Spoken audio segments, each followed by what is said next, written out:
Welcome, Latter-day Bridge Builders, to another episode of the podcast. My name is Mitch. I'm an agnostic atheist and an ex-member of the church. I've got here in studio with me, in a different studio, you might notice. I'm down in St. George, lovely hot St. George. That's warm. The beginning of August. Corbin Allred. He's a native to this area. Well, not native, but I live here now. Yeah. And he was kind enough to join us today, so we welcome you to the show. Thanks, Mitch. I appreciate it. Yeah. We've been talking for a while, and I'm excited to finally be here. I'm excited to have you.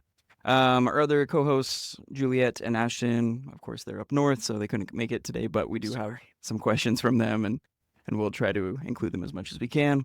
At the time of recording this, we are very close to 500 subscribers on YouTube, so if you haven't subscribed, please do so. If you're able to financially support the podcast, it takes money to produce this. This isn't a thing for profit. If I make more money than this thing sucks, I'm going to donate it. But for right now, it's sucking my money. So if you guys can financially support that, there's a link in the description. We also have some merch if you want to support us in another way and get something in return. So check that out below. Welcome, Corbin. Thank you. Yeah. Good to be here, brother. Okay. Well, sweet. So let's clear the elephant out of the room right here. Cool. Let's Look, do it. here, look, get a nice face on with the camera right here. It's down here. Hello. If you were an endowed member of the church sometime, but going to the temple sometime between 2013 and 2019, Yeah. you might recognize Actually, Corbin. no, it would be even later than that because it would be, I guess it turned to a slideshow in 19. So it would actually be. And you were still in that. Yeah. So 2023, actually. Oh, Yeah, wow. So 10 10 years. years. Yeah. Okay. Good chunk of time. Yeah. You might recognize Corbin. He played the role of Satan. Was it Satan the devil? What was your title? Yeah, Do you it even was know? Lucifer, I Lucifer. think. I think it was always referred to as Lucifer. Okay. That makes sense. Yeah. Yeah. Or Yeah. the serpent, I Sure. guess. Too. Yeah. But yeah, you're an actor, you're an emergency room provider, you are a husband, a father, you got 4 kids, right? Yep. You do it all, it seems. Yeah, I'm trying. But yeah, that's how you might know Corbin. You're also, I knew you from Saints and Soldiers before Yeah. I went to the temple myself in 2016. So I kind of knew you going in, and I was like, hey, I know that guy. So, Yeah. What are some other films you've done, other works? I started in the film industry really young. I was 12 years old. One of the very first films I ever did was Robin Hood Men in Tights, Mel Brooks flick, Yeah. back in the day. And so I started kind of in mainstream film and television in Hollywood, California. Lived there about half the year, every year since I was about 12 years old. And so it wasn't actually Mormon film or Latter-day Saint film wasn't even a thing until I think it was God's Army that came out. That was kind of the first kind of breakthrough where it kind of crossed over into mainstream. That wasn't Johnny Lingo. Yeah, no. I mean, we saw it. But, Yeah. horrible messaging, by the way. But yeah. So and then so when I was kind of watching from inside mainstream film and television, I was watching LDS cinema kind of start, and I was like, "Whoa, what's this?" And so yeah, one of the first, I did a film called Christmas Mission, which was a short film directed by Mike Sheridan, who just passed away. He was an amazing guy. But that I shot before. And that was kind of it was a short. It was like a 30-minute short, but pretty popular. And then went on my own mission. And then after my mission, I did Saints and Soldiers and started to kind of get into some more Mormon-themed projects. I never really worked for the church proper until I did the temple presentation, the endowment presentation. But I did Saints and Soldiers, and I was pretty selective about what I wanted to do. There was a lot, there was a ton of like Mormon movies that were coming out, and I was like, I don't want to be in all these kind of crazy campy movies. Some of them were great, but some were very cheesy. Some were bad. Yeah, really bad. Like they were kind of got into a little more quantity over quality for a while. But I was pretty selective, and I think I picked some good projects, worked with some awesome people. So yeah, Saints and Soldiers, the first 2 films of that series I did, and then I did the Saratov Approach. Yes, about that's the right. missionaries that get kidnapped in Russia. Great project. Worked with some awesome people on that. And then, a few others, Out of Liberty. I did a film called Take a Chance, which was a comedy film with Kirby Hayborn. Okay. Who's still one of my Was that dear like a rom-com of the way? Yeah, that sounds kind of exactly. familiar. Yeah, we pretended we were foreign exchange students. Like people who know Take a Chance really know Take a Chance. Okay. I mean, these are like members of the church. It's like a cult classic. Yeah, there's probably, in a circle of about 12 people that have ever seen it, those 12 people really know it because it was like that. They watched it every weekend, but I have people quoting that all the time. So it's a little bit of a cult classic, I think, as inside the church. But and then I had a TV show on ABC for a while called Teen Angel, and did a bunch of other TV shows. You can look my IMDb up. Not that I'm like glazing myself here, but That'll tell you everything. I can't even Cool. think of all the stuff that I've done, but yeah, but took a break in 2008 and went to school, and now I'm back still doing more film stuff and mixing it with medicine and getting my education done and Awesome. all the rest. So That's awesome. Yeah. I'm being in Utah, and like sure. probably the bulk of your career as an actor at least has been kind of Mormon adjacent, at least, plus Yeah. the endowment video. You get recognized in public a lot? I do. I definitely used to, more, especially when the new temple when the endowment, the new videos came out in 2013. Mm-hmm.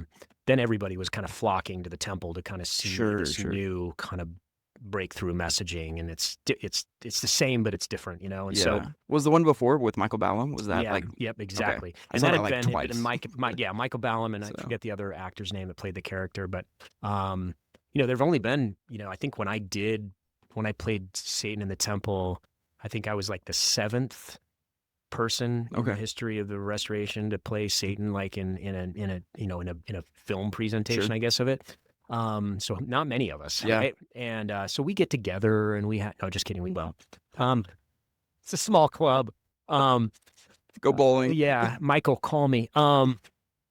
No, but yeah, in Utah, definitely especially when it was first coming out, and people would see me, and people didn't always know my name, sure, but they recognized my face, and a lot of them it was like not a good thing, right? Sure. They'd see me and be like, I don't know, Well, you're the I bad don't know guy. you, but I feel like I want to punch you, It was that kind of vibe.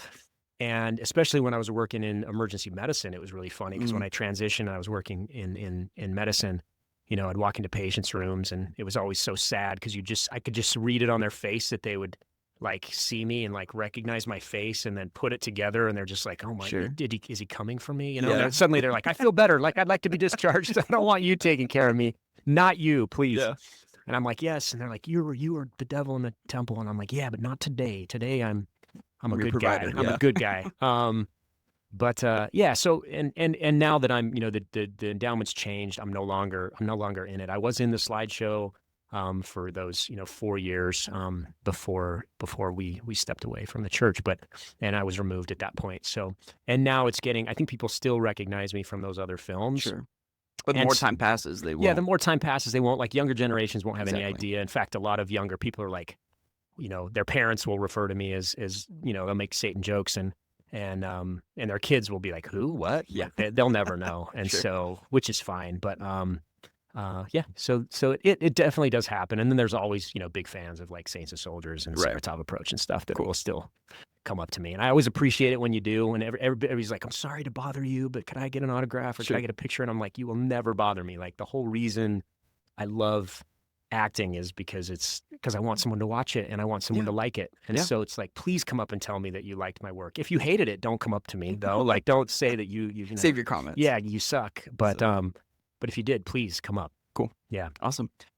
Since you stepped away from the church, did you kind of notice a shift at all, like with that? In people recognizing me or just in people or in treatment or something? Maybe both, I guess. Like if you noticed, if you didn't, like, not really. I think people still, remember me from the things that I did. And I don't think, I think, to the credit of everybody that's been a fan of my work or appreciated my work, to their credit, I don't think people necessarily liked it because I was a member of the church. Hopefully they liked it because the project, the film, they liked the film and they separate me from the characters I played. I would be really sad if people are like, I'm never watching Saints and Soldiers again because that actor that was Mormon in the movie isn't Mormon anymore. And it's like, I've played serial killers and horrible people in other projects. I hope you can separate the character from who I am. So so I haven't really appreciated much of a shift there. If anything, I would say maybe people are a little bit more timid and don't approach me as much as they would just because I have I've stepped away from the church and I've been not as vocal as I could be. I could certainly come out and be much more vocal about my deconstruction, but I've also haven't shied away from being open about it. Sure. And so, I'm pretty active in the Mormon and ex-Mormon space on social and stuff, and I'll comment and both in criticism of the institution and in compliment of the institution, depending on when it's warranted and worthy. And I'll come to defend the church, and sometimes I'll come to say, hey, no, that's we got to set the record straight. So Sure. but yeah. Okay, cool. Yeah, something we opened up some questions to Instagram, and we got two different people. I think they're, from what I could tell, kind of two different camps. One in the church, Sure. one out. Sure. If you don't mind me asking these questions, Ask I me. guess. Ask So, away. this person said, "Why do you, after years of leaving, feel the need to pick fights on social media?" Mm. Their words, not mine, but I've seen your comments where you bait people. It's not helpful. Okay. I wonder if you can guess what camp they, I think, belong to, but Gosh. it doesn't. We talk about camps, and Yeah. it's such a spectrum. It doesn't really matter, but Yeah, for sure. And I think, and I'm sensitive to, and this is why I think a lot of times, this is why I think coming on podcasts and a lot of times I'll even engage people like in DMs, like with audio. Oh, cool. Yeah. And the reason is because I think so much tone is lost in text. I think we lose sight of the agree. fact that we're human beings. I say it all the And time. I think I'm like, if you were talking to me, you wouldn't feel baited. Yes. Like if you were talking to me, you wouldn't, but I have a limited amount of time and length that I can use my thumbs to express how I'm feeling. Mm-hmm. And so I think it all comes down to perspective. And I certainly appreciate and respect where this person's coming from. I would have sent a message like this 4 years ago. Sure. To myself. I would have been this person asking, hey, why do you think, why do you need to engage? And I would say, and I can get defensive about that, but I know where this question's coming from and I respect it. I know when we are members of the church, we generally don't identify just with the church, but we identify as the church. So any criticism that comes, we think it's about us. And the truth is it's not. I try to be very, very careful about what I'm criticizing. And I'm specifically criticizing the institution and maybe people who represent it, actively, formally represent the institution. It might feel like I'm attacking someone, a leader or something like that. But generally, I try to keep it pretty focused on the institution. If people conflate that with an attack on themselves, I can't control that. No matter what I say, it's offending someone, right? Mm-hmm. When I was a missionary, I was doing the same thing. Somebody could have literally said, hey, why are you attacking my religion when you knocked on my door and shared the gospel, right? And they could make that argument and I would have no defense. I would say, you're right, I am. I'm trying to tear down what you are right now and replace it with something that I think is working for me, right? And so I wasn't quiet when I was a member of the church. And so the expectation for me to be quiet now, I don't think is fair. Yeah. And I'm going to speak my mind, and I always have. And so, I think the term bait, I think that's kind of a loaded, what am I trying to do? If it feels like I'm baiting, if I'm asking questions or I'm saying something and the response sets someone up for me to have another reply, that's not baiting. That's discourse. And I hope to keep it civil. And as I've seen much more confrontational interactions than the ones I'm engaged in. And there's many, many times I've written things and erased them because I'm like, I reread it and I'm like, that was too harsh. Yeah. I've even gone back and commented. I said, hey, I said this wrong. I'm super sorry. Let me say this in a different way. Right. And my wife, represents everything that's wonderful in the whole world, had many times is like, you can't say that. Sure. You can't say it like that. Right. Yeah. And so, but I'm just a person and I'm navigating this whole deconstruction thing myself. And it's hard. I'm trying now to imagine that when I am communicating with someone, I'm communicating to my younger self. And how can I say things in a way? And I hope I'm getting better at it. But I have days, ups and downs. I was a member of the church for 43 years. I've only been an ex-member for 3 years. Like, give me a break. Yeah. Like, you haven't even paid your tithing. Grant me, your life. Grant me a little bit of grace as I figure out how to leave an institution, and leave people that I love inside of it. Mm-hmm. And I don't know. I haven't done this before. I don't know how to do this perfectly. And so I'm sorry to this person if it feels like that. It's not my intent ever to bait someone. And I think it's a matter of perspective. I think, I could argue that I've been baited, quote unquote, baited myself. Sure. But I won't. I interact when I want to, and the people who engage with me interact when they want to. I'm not forcing anyone to talk to me. I'm not forcing anyone to answer a question. And so, anyway, I hope that helps, this person understand, where I'm coming from. But again, I think it's really interesting that, and I'll say it now, you know, when you hear this phrase, so many people say, hey, you know, when you leave the church, you should just leave it alone, Yeah. right? And To me, that's what that question. that's what like, that question boiled is. down Just to, just basically. leave alone, leave it alone. Mhm. And it's just not possible. It's not possible to just leave it alone. I was a member my entire life. And so I think I would not have much to say to anyone if there weren't things to criticize. And so I always respond like, yeah, you know, when people say you can leave the church, but you can't leave it alone, I say, well, maybe, but you can let me leave the church, but you can't let me leave a review. Mm, You can, sure. you can like, why can't I, you know, if what I'm saying, if your church is true and you believe it and nothing I say will matter, it's not going to take any of that away. Right. But it's important for me to speak what's true to me. And just because that falls on the opposite side of where someone else stands, it doesn't mean that I shouldn't be able to do it. And I don't the more people say that to me, the more I want to talk, Sure. right? The more I want to talk. And ultimately, it's not about you. I always say this, it is not about the members of the church. It is about an institution. And if I'm leaving a positive review or a negative review, it can only benefit the members because the church itself does not change or progress or respond well to compliment. It does nothing when we Yeah. compliment it outright. The church, every gain that the church has made in the history of its existence has come about through criticism, period. Like this person that commented, that person is less sexist, less racist, less bigoted now because people called out sexism, racism, and bigotry historically than they would have been. And so a negative review, a negative comment, a negative criticism, the church is listening. Church is all over social media. Sure. The church is listening and it makes changes. Yeah. And so I think it's as, if not more important for critics to speak up about the church as it is for members to say, hey, we're doing everything right, because it can only benefit the condition that the members are in. I want the church to be better for them. That's the bottom line. I really do, because, and that's sincere. Like I know more people in my life I know and love and trust and respect are members of the church and likely will be forever than not. Yeah. And so I care about their experience. If they all left with me, I wouldn't say a word.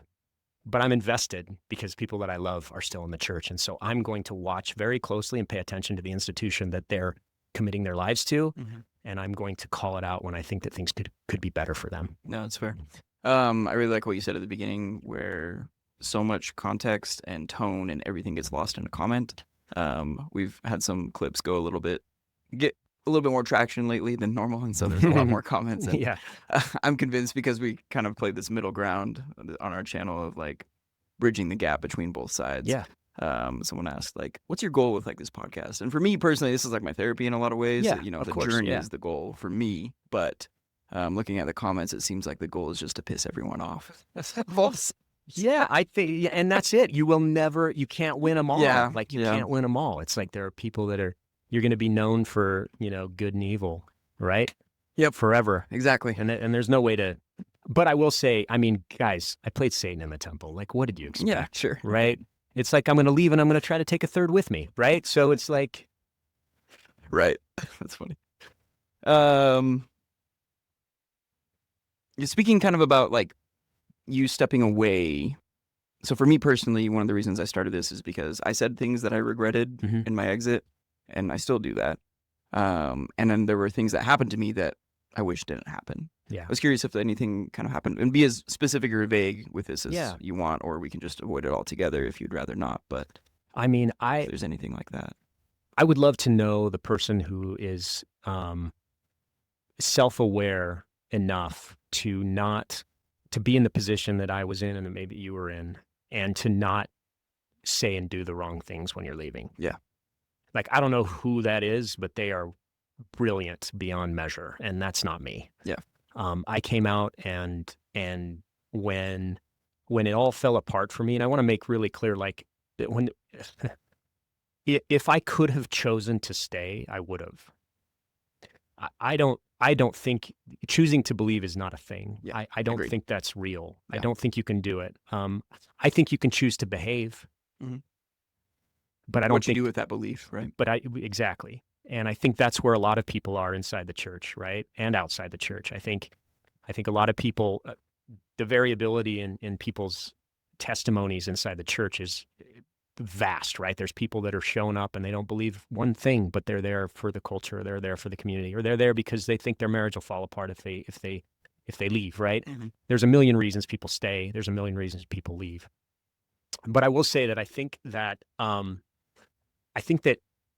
when I left, I had this realization that it wasn't a place that I could continue to believe in, and if it wasn't something that was for me, it wasn't like it's a matter of like this is true or it's not true. And when I settled on it's not true, I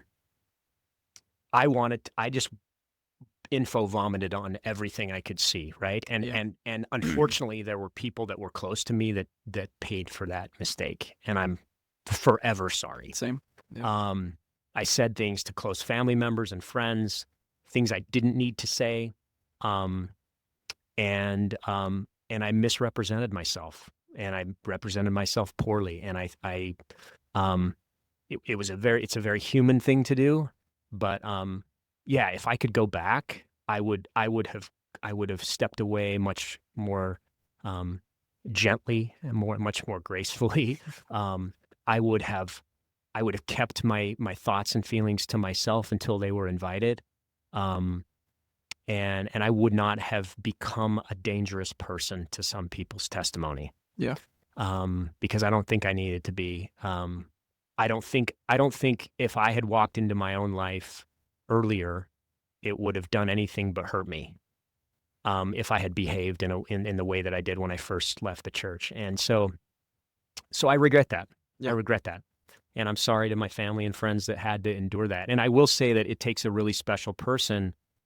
You know, it's easy to love someone and support someone when they convert to your way of thinking, or they maintain your way of thinking. But when they convert away from your way of thinking, the people who've been able to like stick with me through this, who are members of the church and who love and have Sure. high affinity and regard for the church, and they have super strong testimonies, and yet somehow I'm still an okay guy, and they have really high affinity and respect for me, and they can reconcile those two things.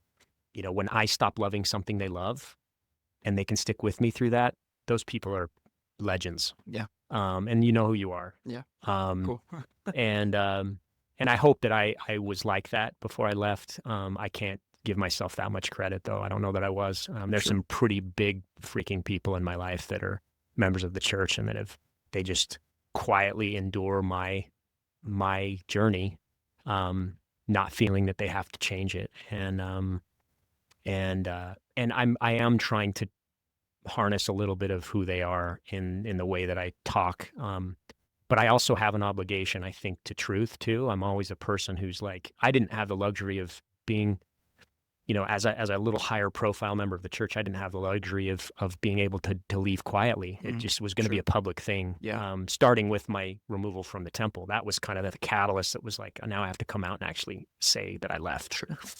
But those were probably the things. And as far as other people's experiences, I really haven't. I honestly couldn't fault anybody else for anything that they said or did to me. They were also being really human. Yeah. So did people say things that hurt? Absolutely. But they were doing in reverse what I was doing. So. Sure. Yeah, I kind of like to default to the people are doing the best they can with the tools and information they have. For sure. Generally speaking. For sure.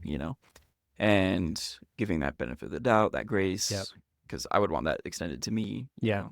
And I think it's, there. I agree. And I think it's important too, for me to, to share with people that might be, like this person who asked the question, because it is a good question. And I think it's important. I would hope that people who are very strong and faithful in the church, who really have no measure of struggle in their testimony, understand that I'm actually not talking to or about them. Yeah. I am talking to the people who were me a few months before I left. Sure. I'm talking to the people who have come up to me who are quietly suffering inside the church, or who just recently left and don't have a great, soft, safe place to land, trying to deconstruct from a religion that they learned their entire life, trying to develop an identity that they never were taught how to develop. Yeah.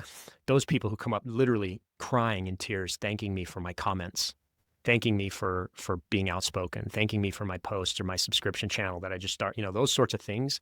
I'm really talking to them. So if you're a really strong member of the church, I'm not a threat to you. Like, nothing I say is going to make the church true or false. Yeah. And honestly, nothing I say is going to sway someone to leave the church. Right. Those people are already standing in a place where they're uncertain, and I'm providing the alternative perspective to what they're getting from inside the church. Yeah. And I think that's important. That would have made me feel a lot less crazy and a lot less, out of touch and a lot less insecure. Yep. And so I'm really talking to them. And so, yes, if you engage me and you're a strong member and you're going to try to like battle me, I will defend myself and my position. But I really try to avoid ad hominem. And when it spirals into things like that and becomes personal, I usually just duck out. Sure. And I try not to engage in those situations. Well, that's good. All right.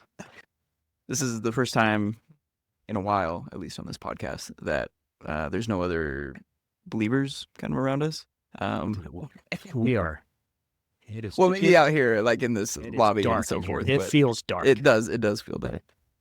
Celestial Kingdom-ish. I kind of wanted to just talk about atheism in general with you a little bit, because you're atheist, I'm atheist. Before we started recording, we were talking a little bit about like what is agnosticism exactly and so forth, so we can talk about that a little bit more. But kind of generally with this like topic, I want to stick to like, I feel like people don't understand atheists very much, and this goes beyond just the Mormonism sphere into like broader the United States, Christian culture, Christianity, heck, even in Islamic culture, you know, people who step away from that kind of place. So, I want to forget to kind of talk a little bit with the goal of like just helping those people who do believe in God maybe understand our position a little bit more, and not in like the militant atheist, I hate God kind of way.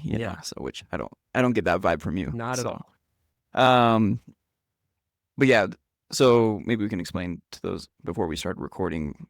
You kind of had some confusion, like what is agnostic versus what is atheist. People say you're not atheist, you're agnostic. Right. Like, people try to. I'm always kind of in this space, especially, deconstruction from a religion, and specifically a very high demand religion with really strong identity values. Mm-hmm. Right. I get a lot of people who are like, "Well, what are you now?" And it's like Or you still believe in Jesus, right? Yeah, at least you still. Yeah, that would be. It would be. I can stomach you leaving the church. I cannot stomach you leaving the Lord, kind of thing. Yeah. And sadly, I think sadly, or maybe for better or worse, I'll say, that pendulum swings really hard through religion. At least for me, when I was deconstructing Mormonism, and then it didn't stop. Yeah, it just kept swinging. And it blasted through it was a wrecking ball, truly a wrecking ball pendulum, right? And then suddenly it was like God and Jesus were on, like vulnerable. And then I was like clinging to this concept of Christ. And I was like, if I can just hold on to this, and then it didn't slow down, and it broke through. And then I found myself kind of just staring into a void of, I don't know, but that's all it is. It's not malicious. Yeah. I'm not angry. I don't hate the idea. I sometimes I'm sad at what religion can catalyze in negative ways.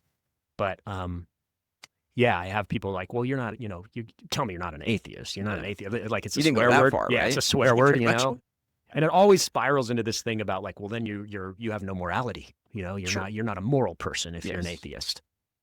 And so I'm always having to kind of explain, I'm an agnostic atheist, which is like we were kind of talking about it, which is it's inevitable. Yes. I don't think you can know, and I don't currently believe in a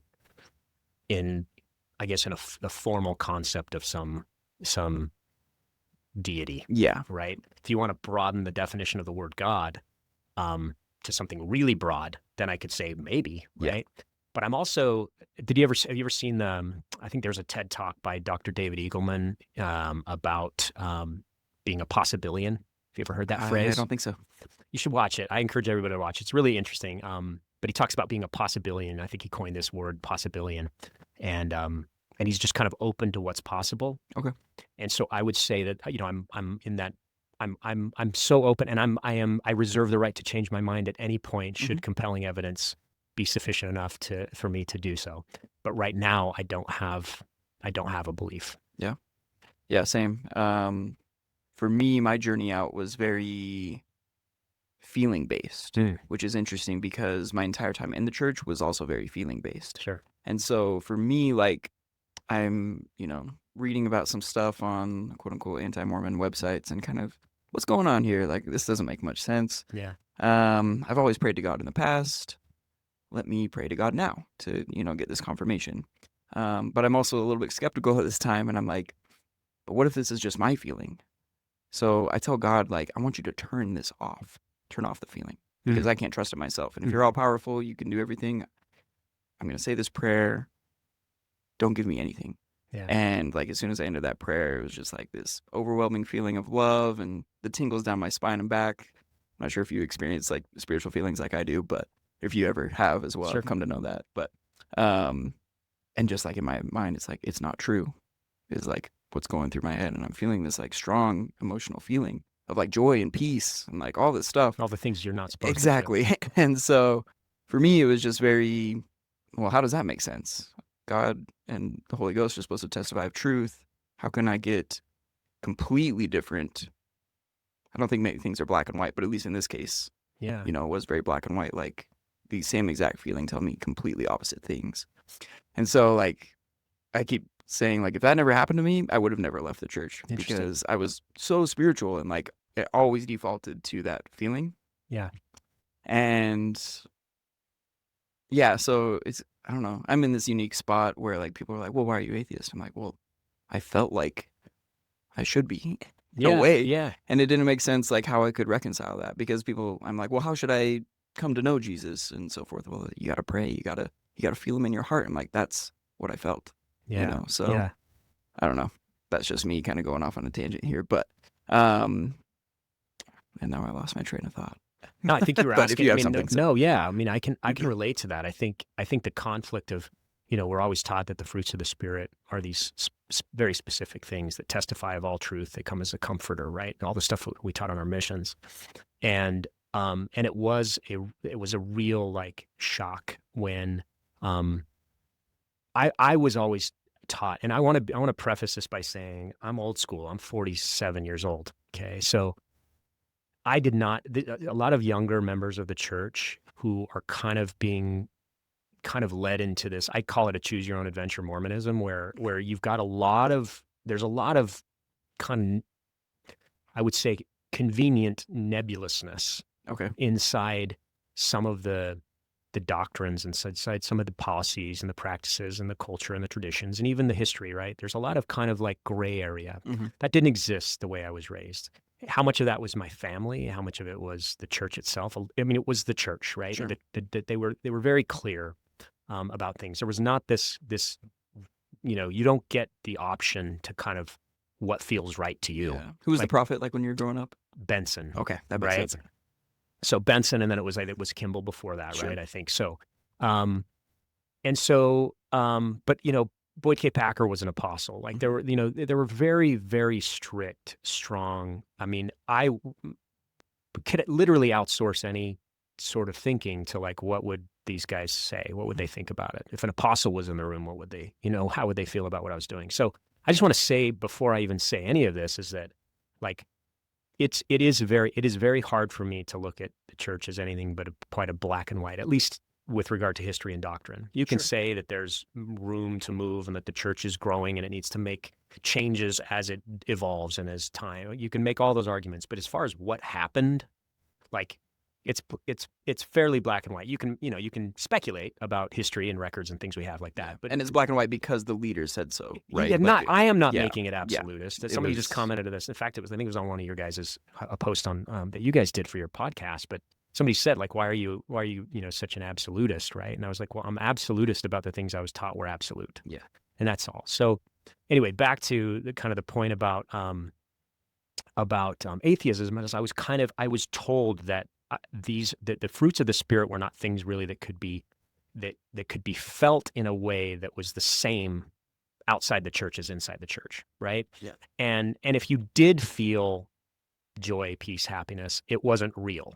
Right. So I was taught, and President Nelson said this, like, Yeah, he said that you'll never have that was real my talk joy. before going on my mission. Right. Was on that. You'll talk, never so, have yeah. real. Right. So I felt very threatened coming out of the church that, like, what if I do come out and I don't feel anything good anymore? Right.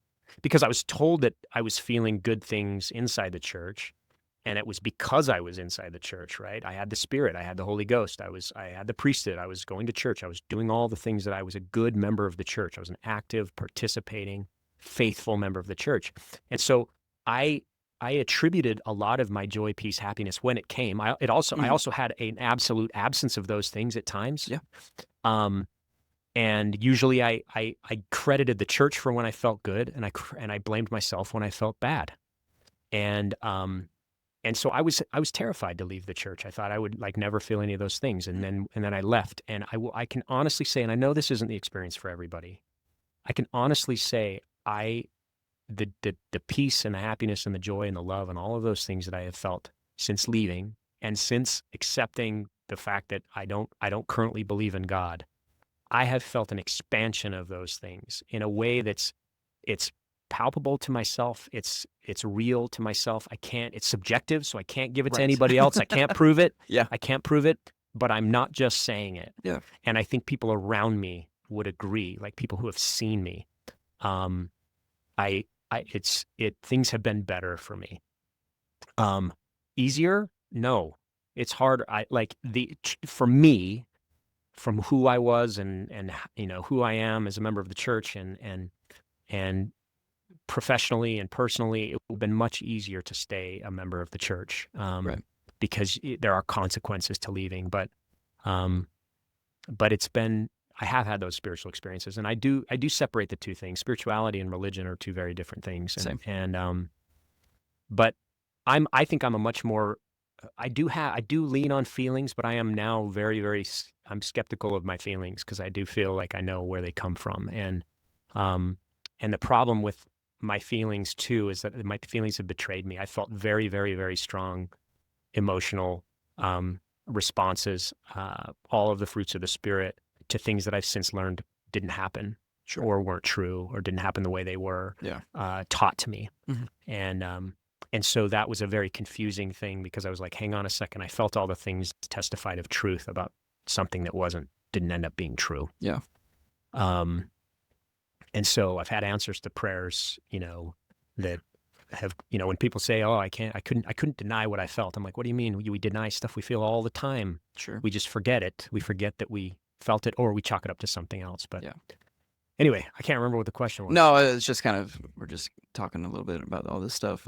But yeah, like, I can't deny what I felt. Like, I say the same thing. I can't deny that I felt. I did feel it. That I should leave, And same. So it's just like, I feel like spirituality, I've come to, if I'm taking people at their word, some people just don't feel those kind of feelings.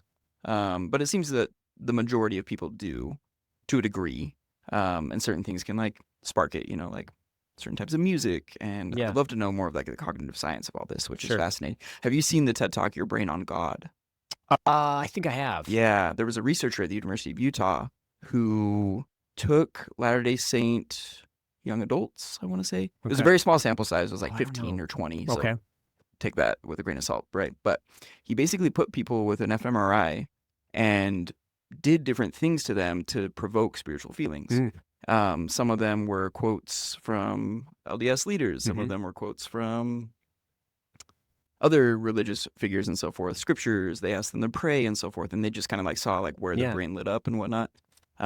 What was kind of interesting, though, is something they did is for some of the people at least, they attributed a quote to Thomas Monson, but it wasn't Thomas Monson who gave the quote, and it was somebody else. But then they did, I can't remember how they crossed it, but there was a control of some kind, and there was a greater response when it came from President Monson. Of course, right? Yeah. And so it was just super fascinating stuff. If people know about more research around this, please let me know. So I have a question for you. Yeah. So.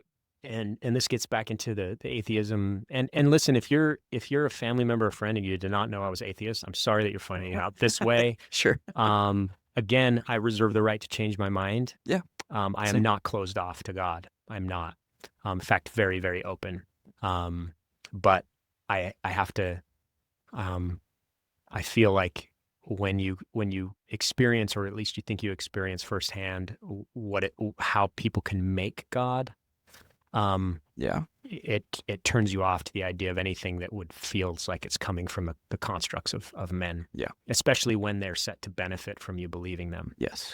But so my question is, Mhm. when you talk about spirituality, because this kind of spot, when it comes to atheism and agnosticism, then there's this concept of like spirit, right? Like Sure. what do you, when you talk about spirituality, well, what are we even talking about? Like, Yeah. so when you have feelings, I mean, do you think there's a spirit floating No. around inside you? Do you follow Britt Hartley much? Yeah, very much. Yeah. No nonsense spirituality. If you guys don't Awesome. know, check her out. Awesome. She often talks about like, stepping into a church and as an atheist, and she's with somebody that she cares about or whatever, and they say like, I feel God here, and she says, I feel it too.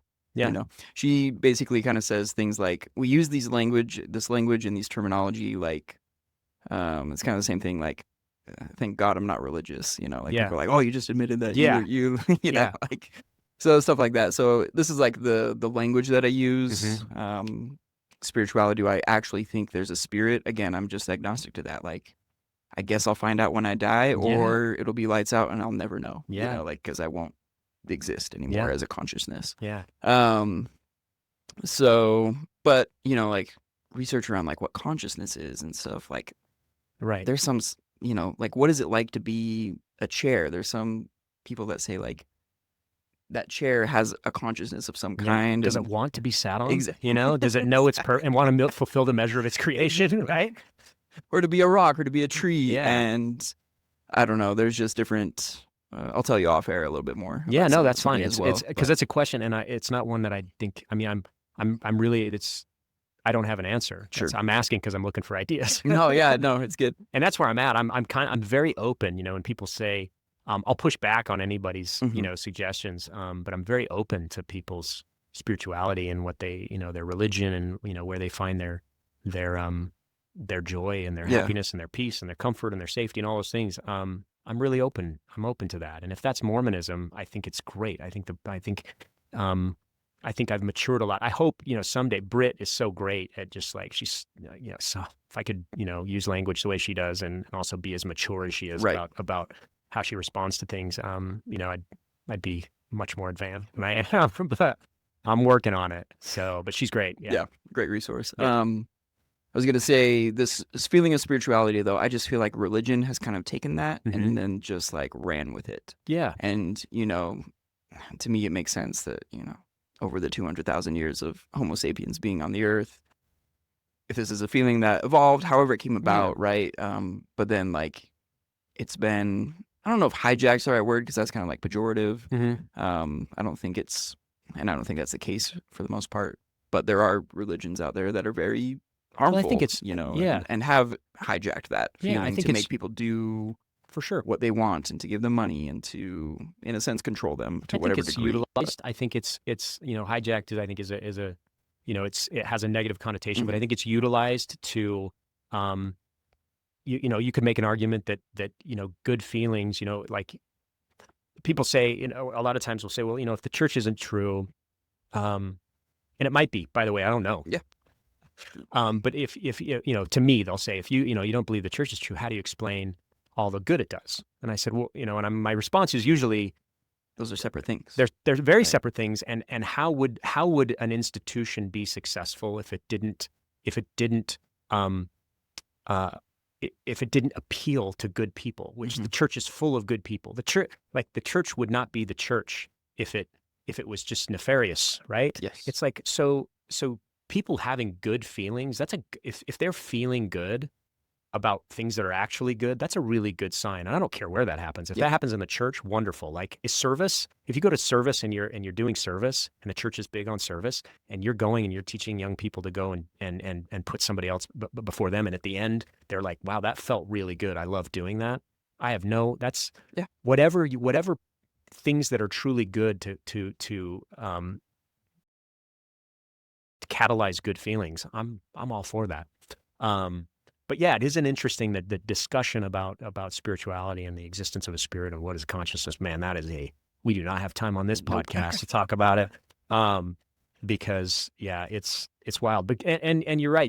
I wanted to say that I had that same feeling of the two conflicting feelings, basically witnessing of two opposing things, very, very firmly. And here we are. Yeah. So, and you see it in the world too. People share their testimony about their religion in a lot of other places besides Mormonism. For sure. Right? We do it every month, so maybe a little bit more frequently than a lot of places. But I don't know, just like, how can you explain that? Like, they feel something. Yeah, they do feel something. Like, and what I've heard is like, well, they could feel more, or of course, like that's the apologetic around it. I'm just like, but how do you know that? Like, you weren't in their shoes, most likely. You were probably raised in this church, and this is all you know, and it's the same for them. And I don't know. I just think we could give each other a lot more grace when it comes to this kind of stuff, because for sure, we like to think that we know it all. And I have a bone to pick with the word "no."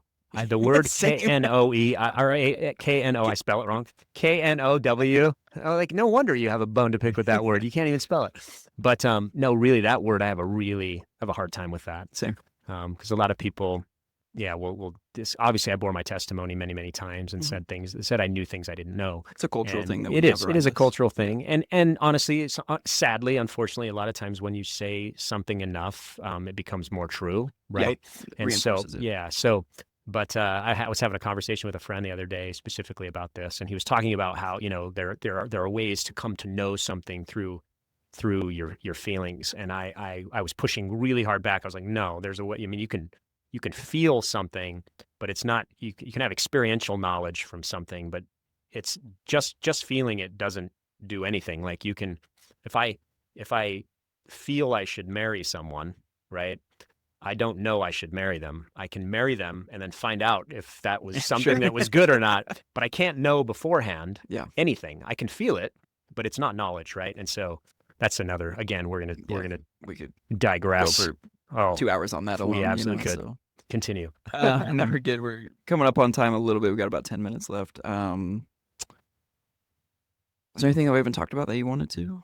I know this is your first time, like, on a Mormon kind of podcast in a way. Yeah. We'll be doing a Mormon Stories episode. I am planning on it. Yeah, I've been in touch with John. In fact, John has been so awesome and so super patient with us. We've been in touch with him since very, very early on. Sure. And we haven't gone on. And the reason that we haven't, we were really kind of specific about, like, I really wanted to know I wanted to have the right language to describe what we were experiencing. Sure. And I think if my wife and I are going to go on together, I think we wouldn't have been in the right place to talk about it. And I certainly don't think we would have been in the right place to talk about it in a way that could be received in the way we intend from people on both sides of the church. Yeah. And we really want that. And so John has been so patient. In fact, Julia just reached out to me. He's like, where are you guys at? But we do want to go on and we want to share our story, and mainly just to help people understand us, but also, hopefully people can relate. I did a small little subscription thing on my Instagram channel. I'm a member of that. The Corbin Allred. Oh, awesome. So it's $1 a month. It's $1 a month. Nothing, and it's the least you can charge. Like, they make you charge $1 a month. I can't do less, or I would. Yeah. I'd do it for free if I could. I just wanted something that was like, I want to separate the content a little bit. Because you mainly do like ER content. I do. I mainly do try to do, and then family fun stuff, Every now and then I'll post something that's a little more tongue in cheek, about religion, but I try to keep it separate. But long answer to your short question on this, I really appreciate what you guys do. I've liked the way you've approached things, because I actually do want to be somebody who is a friend to the members of the church, and also a friend to ex-members of the church. I want to stay that person somehow, and I think the way to do it is discourse. I want to be able to talk. So, but yeah, this is the first one, and I'm not diving into like our full story here, because I want to do that with my wife, because save that for Mormon Stories. She's the hero. They'll do it for 5 hours. I know. We'll have an hour. I'll keep an eye out for it and link it in this video once it does come out. So. Beautiful, yeah. Because my wife Mackenzie, she's really the hero of our story, and I couldn't and probably wouldn't have grown in the way that I have without her for sure. So not probably, guaranteed. Nice. So, but she's awesome. I don't think anything. Let's see. I don't know. Did we talk about all the atheism stuff enough? I think so. I mean, we've settled the question, right? We've settled what that is and why it is. And by the way, I do want to say, we'll just keep it going the whole time. I am. How have you felt? Did you ever spiral into like a nihilism kind of vibe thing? Did you ever kind of, what's the point? Yes, not to like a major degree, but I've kind of just come to accept it. Yeah. Which is interesting. If there's a truth in the Book of Mormon, it's eat, drink, and be merry, for tomorrow we die. Yeah. And which is kind of ironic because I say that, and members will be like, see, Yeah, it proves yeah. the Book of Mormon that you're like going with that. So it's a double-edged sword. But there's just something about that. It's like, well, if this is my only life, and I'm here, I personally don't deal too much with like depression and suicidality and so forth. So very blessed in that area. If I didn't, who knows? But like I find myself here in this world and people in my life, like I might as well just enjoy it and do what I can to leave my mark. And I hope I make a good mark, For sure. So, raising my kids and helping them to be good humans, and what is happening to this planet? We're destroying it. I don't think Jesus is going to come save us, so we need to do something about that, and because we messed it up. So, those are kind of like my driving factors of like life. And I don't know, part of me is like really curious, like on my deathbed, or if I die tomorrow, like, does something happen? I don't know. Like, I'm not like curious enough that I want it to happen right now. I don't bring it about, but I'm not afraid of death. Oddly at peace. And in fact, I was afraid of death as a member. Yeah. I was terrified. And I know this isn't everyone, but the reason I ask the question is because this has actually been one of the most profound things, is that the void to me is a very, very peaceful place. For me, it hasn't been for everybody. My wife's experience was very different. I think she really had a hard time. And I think part of that is she was a woman leaving the church. I'm a man leaving the church. I think there's some differences there. And we'll go into that another time. But I'm a very much comfortable in not knowing. I'm okay not giving.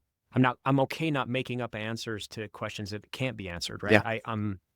And death is not scary at all to me. I don't want to die. I love my family. I want to exist, but I love life. And there's inherent meaning in just exist. Like you and I are these sentient, conscious beings here interacting with each other on this floating space rock in an infinite universe. Like that's pretty, like we hit the lottery to be here. Mary Hartley said something really profound. She's like, you're not a flower. Like, look how lucky you are. Like you're a human being on this planet. Like you hit the lottery of lotteries to exist and to be conscious of it and to actually perceive it and think about it. It's pretty incredible. And, but I love, like I said, recently in a post, I was like, really at the end of the day, like, I just want the universe to be glad I was here. Like, I really want everything in it and the universe, whatever is out there, to just be stoked that like this guy showed up for a blip of time and was able to interact with other things that showed up, and hopefully in positive ways. And I hope that everybody around me knows that I love them, and that, I think to love and be loved, that's the purpose of existence. Same. And I don't think there's much more to it than that. Yep. Anything that takes from that, I want to fight. Anything that adds to that, I want to support. And so atheism to me has actually been the most peaceful place. Because I don't know and I don't pretend to know. But I do, if there is some God out there, and I don't think it's a white dude with a big beard sitting across a bishop's desk, tapping and being like, what have you looked at recently? Yeah. But honestly, I think if there is something higher than me, it must know, I must have inherited this consciousness from it. And it has to have known that I was going to succumb to my consciousness. And if I put my values above my beliefs one day and I stepped away from the church, I don't think there's anything in heaven that's going to say, you're doing great until 2023. And then you betrayed your beliefs for your values. I think it would be like, you clung to your values. Good job. Yeah. If there's a well done, if there's a being that punishes me for, trying to do good and be a good person, like that's not a being that I think is worthy of worship. Yeah. And let me be guilty of love Right. and kindness to the best of my ability, and I'm not going to be perfect, but Exactly. let me be guilty of that, and let me be guilty of following what I think is the most authentic version of myself. Yeah. That's moral and good, and Yeah. let me be guilty of that. And if that lands me in a dark, scary, hot place, hopefully they'll remember I was in the movie and they'll welcome me. Cool. Well, I think we could end it there. I guess like one last thing, we could just even leave with this really Yeah. quick, but like coming full circle back to the temple video, I found myself relating a lot to Eve, Mhm. stepping away from the church. I'm not Mhm. sure if you felt similarly, but it's like, what if the point is to partake of the forbidden fruit and leave the thing that everyone's telling you that you should be a part of? I don't know. Maybe I did it. I don't know. But, like, Maybe. there's an infinite possibilities. Maybe. You hear the short story, The Egg. Uh-uh. Who wrote Dune or not Dune? The Martian and Project Hail Mary. Oh, I'm